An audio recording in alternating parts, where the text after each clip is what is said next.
মাত্র 4 মিনিটে কীভাবে একটি কলিসহ প্লাজো কাটিং করবেন সেটা এখনই আমি আপনাদেরকে দেখিয়ে দিচ্ছি। তার জন্য কাপড়টাকে সুন্দর করে 4 ভাঁজ করে নিয়েছি। ফার্স্ট অফ অল আমরা হচ্ছে মার্জিন করে নিব। তো এখান থেকে একটা মার্জিন করে নিলাম। তো মার্জিন করার পরে এখান থেকে আমাদের হচ্ছে কি এখানে হচ্ছে অল্প একটু জয়েন করতে হবে রাবারের এখানে, সেজন্য আমরা 2 ইঞ্চি পরিমাণ উপরে আগে বাতিল রাখলাম। তো রাবারের যে কাপড়টা হবে সেটা এক্সট্রা জয়েন হবে উপরে। তারপরে হচ্ছে প্লাজোর লম্বার মাপটা দিয়ে দিলাম, এরপরে হায়ার মাপটা দিলাম 15 ইঞ্চি। তো এভাবে দেওয়ার পরে হচ্ছে মার্জিনগুলো টেনে নিচ্ছি। একদম সহজ একটা কাজ, তো আমি আপনাদেরকে দেখিয়ে দিচ্ছি। তো এখান থেকে হচ্ছে রানের যে লুজটা বলে সেটা 17 ইঞ্চি দিয়ে দিচ্ছি আমি এখান থেকে। 17 ইঞ্চি, এখানে কোনো হায়ার রাউন্ড শেপ দেওয়া হবে না। এরপর হচ্ছে নিচের মোহরির মাপটা দিয়ে দিবেন যার যত লাগে। এটা হচ্ছে নিচে একটু চাপা চাইছে কাস্টমারের, সেজন্য আমি হচ্ছে 14 ইঞ্চি দিয়ে 1 ইঞ্চি সেলাইয়ের জন্য লুজ দিলাম। আর এখানে সেমভাবে হচ্ছে 17 ইঞ্চি দিয়ে দিতে হবে, তো আমি 17 ইঞ্চি দিয়ে দিলাম। তো এবার হচ্ছে মাপগুলো সাজিয়ে নিচ্ছি। দর্শক বন্ধুরা, ভিডিওটি ভালো লাগলে অবশ্যই ভিডিওতে লাইক কমেন্ট শেয়ার করে দিবেন। আর ফেসবুক পেজের থেকে ভিডিওটা দেখলে অবশ্যই পেজটি ফলো দিয়ে রাখবেন। আর ইউটিউব চ্যানেল থেকে দেখলে অবশ্যই চ্যানেলটিকে সাবস্ক্রাইব করে নেবেন। আর শেপ কাটটা দেখতে পাচ্ছেন আমি কিন্তু এইভাবে কিন্তু ধরছি, যেভাবে ধরছি এভাবে আপনারা রাউন্ডটা দিবেন, সুন্দরভাবে রাউন্ডটা চলে আসবে। ঠিক আছে? তো এরকমভাবে হচ্ছে শেপ কাটটা নিচের দিকে রাখবেন বাঁকা অংশ, উপরের দিকে সোজা অংশ রাখবেন। আচ্ছা, এবার হচ্ছে আমার মার্জিন করা হয়ে গেছে, এবার কাটিং করে নিচ্ছি।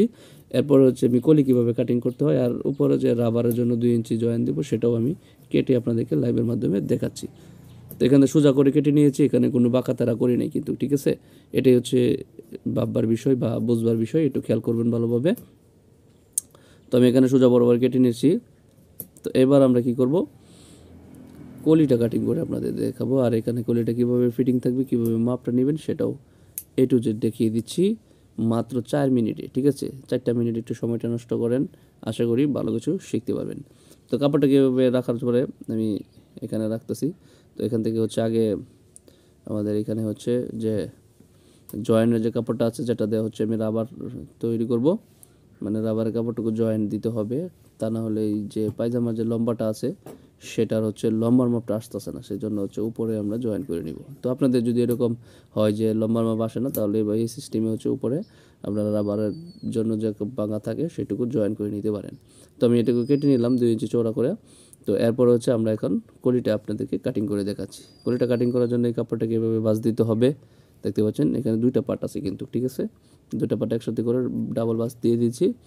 এরপরে হচ্ছে এখান থেকে এভাবে হচ্ছে কেটে নিলাম। আর কলির লম্বা পরিমাণ আপনারা যত বেশি লম্বা দিবেন ততই ভালো হবে। ঠিক আছে? তো আমি মোটামুটি একটা মিডিয়াম সাইজের লম্বা দিয়ে কাটিং করে নিলাম। তো এবার হচ্ছে এই পার্টটাকে এইভাবে ভাঁজ করে রাখতে হবে। তো আমি আপনাদেরকে যেভাবে দেখানো যায় সুন্দর করে সেভাবেই ভাঁজটা করে তারপরে আমি এটাকে দেখিয়ে দিচ্ছি। এখানে একটু মানে কাট করতে হবে আর কি, সেটা হায়ার মাপটা দিয়া বাড়তি অংশটুকু কেটে নিতে হবে। তার জন্য আমি কাপড়টাকে সুন্দর করে ভাঁজ করে নিচ্ছি। তো এই ফাঁকে যারা আপনারা ভিডিওটা দেখতেছেন সবাই একটু কষ্ট করে ভিডিওতে ধুমায়া লাইক দিয়ে দেন। আচ্ছা, এইভাবে হচ্ছে রাখতে হবে, এই পাটটা হবে এইভাবে জয়েন থাকবে। তো আমি একটু সোজা করে নিই। তো আপনারা এরকম রাউন্ডও দিতে পারেন অথবা সোজাও দিতে পারেন, একটু সোজা করে নিলে ভালো হয়। তো এবার হচ্ছে এই পাশে এইভাবে এই 1/2 ইঞ্চি উপরে রাখতে হবে, 1/2 ইঞ্চি, কারণ 1/2 ইঞ্চি ছাড়া চলে দেবো। এইবার আমরা কি করব, এখান থেকে হায়ার মাপটা আবার ধরবো অথবা এইভাবে রাউন্ডটা উঠিয়ে নিব। ঠিক আছে? এখানে হায়ার মাপটা ধরলেই হয়ে যাবে, এই যে 15 ইঞ্চি। ঠিক আছে? এই পর্যন্ত রেখে আমরা কেটে নিলাম। ব্যাস,